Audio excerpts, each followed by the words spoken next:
আসসালামু আলাইকুম এভরিওয়ান। 160 টাকার সেই ভাইরাল মাংস নিয়েই চলে আসলাম। তো এরকম মাংসের মতো আরো কম পরিমাণে কম টাকায় কি কি পাওয়া যায় তাও তোমাদের সাথে আজকে শেয়ার করব। সবাই কেমন আছো? আশা করছি অনেক ভালো আছো। আজকের ভিডিওতে তোমাদের স্বাগতম। তো আমি এখানে কিন্তু চলে এসেছি স্বপ্নের মধ্যে। দেখো কত সুন্দর করে এখানে সাজিয়েছে। তো যাই হোক, এখানে হচ্ছে মাংসগুলো ওই পাশের ওই লোকটা কাটতেছিল, আর এদিকে সামনে আরো অনেক মাছ সাজিয়ে রেখেছে। আর কি এখানে প্রয়োজনীয় যত যা তোমার দরকার এইখানে পেয়ে যাবে সবকিছুই। তো আমি একটু ঘুরে টুরে এদিকে দেখতেছিলাম আশেপাশে। তো এখানে কিন্তু দেখো মানে এখানে যে খাবারগুলো রয়েছে তা একটা কিনলে আরো একটা ফ্রি পাবে। তো স্বপ্নের যে কোনো কিছুই কিন্তু খুব ভালো হয়। তো এই কারণে এখানে ভালোই মানুষজনও থাকে অনেক। তো এই সাইডে এসে দেখলাম এখানে কিছু কাঁচা বাজার রয়েছে। এইখানে দেখতে পাচ্ছেন ডিম রয়েছে, আর এখানে আমি দেখে অবাকই হলাম। মানে এই যে এখানে কিন্তু চাল ডাল হচ্ছে মিক্স করা আর দুটো ডিম রয়েছে। তো এই কম্বোটা ছিল 65 টাকা। তো এটা ছোট ফ্যামিলি বা স্টুডেন্টের জন্য কিন্তু ভালো একটা কাজ করেছে তারা। আমার কাছে তাদের এই কম্বোগুলো খুবই ভালো লেগেছে, কারণ তারা হচ্ছে পরিমাণ মতো সবকিছু দিয়ে এরপর মানে মানুষের সুবিধার জন্য এগুলো করতেছে। তো এখানের বিভিন্ন আচারগুলো দেখে আমার খুবই লোভ লাগতেছিল।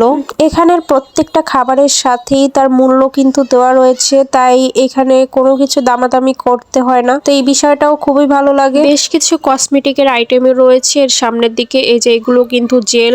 তো যাই হোক, এখানে লম্বা সিরিয়াল দেখে আমি এবার চলে গেলাম মাংস আনতে তাড়াতাড়ি।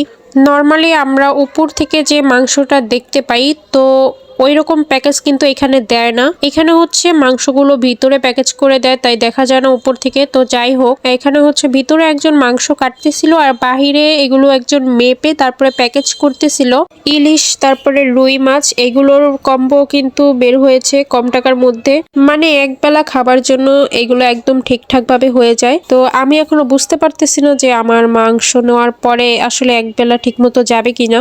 সামনে এই গরুর মাংসগুলো সাজিয়ে রেখেছে, বাট এখান থেকে কিন্তু দেয় না। এগুলো জাস্ট এমনি নর্মালি সাজিয়ে রেখেছে, ভিতর থেকে হচ্ছে কেটে কেটে এরপর দেয়। তবে আমার এখানের একটা জিনিস খারাপ লেগেছে, মাংসগুলো উপর থেকে দেখা যাচ্ছিল না, মানে এমন ভাবে প্যাকেট করেছে। তো আমি যেখান থেকে নিয়েছি এটা হচ্ছে নবীনগর সেনা শপিং কমপ্লেক্স, এখানে স্বপ্ন থেকে আমি এটা নিয়ে। যাই হোক, মাংসটা মানে কিভাবে প্যাকেট করেছে তা আমি এখন দেখাচ্ছি। এই যে দেখুন আমাদের এই মাংসটা দিয়েছে, মানে এমন ভাবে পেঁচিয়ে দিয়েছে যে মাংস উপর থেকে দেখার মতো কোনো কায়দায় নেই। তো যাই হোক, এটা কি ভালো না খারাপ তা তো বাসা যে বুঝবো, আগেই তো বলতে পারতেছি না। তো এবার এসে সিরিয়ালে দাঁড়ায় পড়লাম। শুধু এইটা কেনার জন্যই আমরা এসেছিলাম। শুধু এই মাংস কিনতে এসেছে এরকম একটা পরিস্থিতিতে পড়তে হবে তা আমরা কখনোই বুঝতে পারিনি। তো পরে আম্মু হচ্ছে বিরক্ত হয়ে গিয়েছিল। তো কি করব, আমি কতক্ষণ দাঁড়িয়েছি, এরপর আবার আম্মুকে দাঁড়া করিয়ে আমি এদিক ওদিক ঘুরতেছিলাম।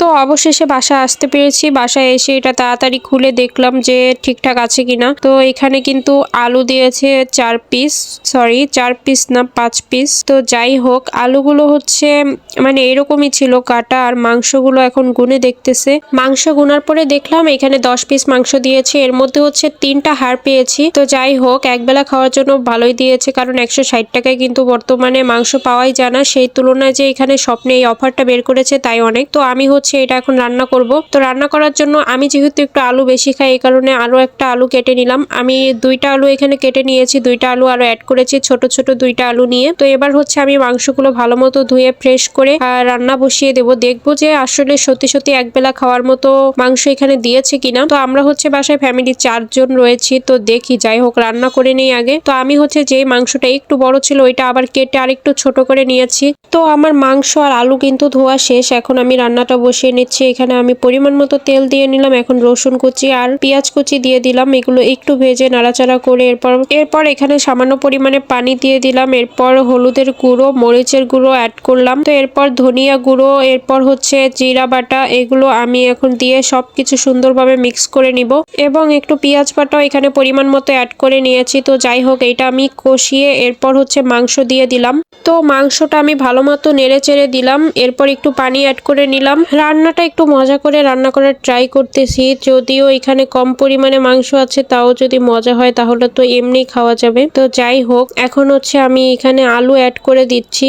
আলু অ্যাড করে আবারও একটু নাড়াচাড়া করে এটা ঢাকনা দিয়ে ঢেকে দিব সেদ্ধ হওয়ার জন্য ভালো মতো, যাতে আলুটাও সেদ্ধ হতে পারে। তো আমার কি মশলা কম হয়েছে না বেশি হয়েছে বুঝতে পারতেছি না, আমার মনে হচ্ছে কমই মশলা হয়েছে এখানে। তো যাই হোক, আমি হচ্ছে এটা ঝোল করব, আমি কোনো এখানে ভুনা টুনা করতেছি না। বেশিরভাগ মানুষের কাছে নাকি ভুনা মাংস খুব পছন্দ, বাট আমার দোনোটাই ভালো লাগে, বাট আমার কাছে ঝোলটা একটু বেশি মজা লাগে। আর এখানে যেহেতু কম পরিমাণে মাংস, তাই ভাবলাম যে ঝোল করলেই ভালো হবে। তো এখানে আমি কিছুটা গরম পানি করে রেখেছিলাম, ওই গরম পানিটা আমি পরিমাণ মতো অ্যাড করে নিলাম। আর এখানে আমার লবণ দিতে একদমই খেয়াল ছিল না, তাই এখন একটু আগে লবণটা অ্যাড করে নিয়েছি এখানে। এবং যত গরম মশলা রয়েছে তা আমি সব অ্যাড করে নিয়েছিলাম, ওইটাও কিন্তু আমি দিয়ে দিয়েছি। তো আমার ওইটা ক্যামেরার মধ্যে দেখাতে মনে ছিল না। তো যাই হোক, আমার রান্নাটা কিন্তু কমপ্লিট। তো আমি কিন্তু অনেক পরিমাণে পানি দিয়েছিলাম, কিন্তু আমার ঝোল এতটুকু কেন অনেকে ভাবতে পারো, কারণ অনেকক্ষণ চুলায় রাখার পরে দেখবে যে খুব মজা লাগে এই মাংসটা। তো আমি এই কারণে অনেকক্ষণ রেখে দিয়েছিলাম, একদম নিভা জালের মধ্যে আমি এই মাংসটা করেছি, তাই আমার ঝোলটা আস্তে আস্তে শুকিয়ে নিয়েছে। আর এখন কিন্তু খেতে অনেক বেশি মজা লাগবে, তাই আমি এভাবে রান্নাটা করি সবসময়। তো যাই হোক, আমার মাংস রান্নাটা খুবই মজা হয়েছে, আমি খেয়ে দেখেছি, অনেক ভালো লেগেছে আমার কাছে মাংসটা। একবেলা একদম পারফেক্ট সবার জন্য। তোমাদের বলাই হয় নাই যে এখানে কতটুকু পরিমাণে মাংস ছিল। এখানে আসলে 200 গ্রাম মাংস ছিল আর 100 গ্রাম আলু ছিল। তো যাই হোক, ভিডিওটা তোমাদের কাছে কেমন লেগেছে তা অবশ্যই কমেন্ট করে জানিয়ে দিবে এবং লাইক শেয়ার করে দিবে। আর পেজটা কি দেখলে পেজটা ফলো দিয়ে রাখবে, এবং ইউটিউব থেকে দেখলে অবশ্যই চ্যানেলটা সাবস্ক্রাইব করে রাখবে। সবাই ভালো থাকবে। আজকের ভিডিওটা এই পর্যন্তই। আল্লাহ হাফেজ।